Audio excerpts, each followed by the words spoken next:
समाज महाधिवेशन सातारा जिल्हा अध्यक्ष बाळासाहेब जाधव यांच्या नेतृत्वाखाली राज्य कार्यकारिणी सदस्य आशिष भाऊ कसबे साहेब, प्रदेश उपाध्यक्ष अमोल भाऊ चव्हाण, राज्य संपर्क प्रमुख नितीन भाऊ वायदंडे, आशुतोष भाऊ कसबे, पश्चिम महाराष्ट्र उपाध्यक्ष विजय सर सोनवणे, अनिकेत भाऊ हजारे यांच्या प्रमुख उपस्थितीमध्ये खंडाळा शासकीय विश्रामगृह येथे आढावा बैठक संपन्न।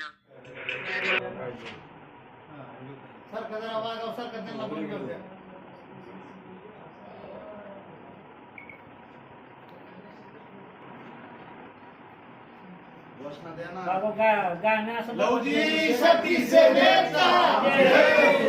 लहुजी शक्ती सेनेचा विष्णु भाऊ कसबे साहेब आगे बढ़ो,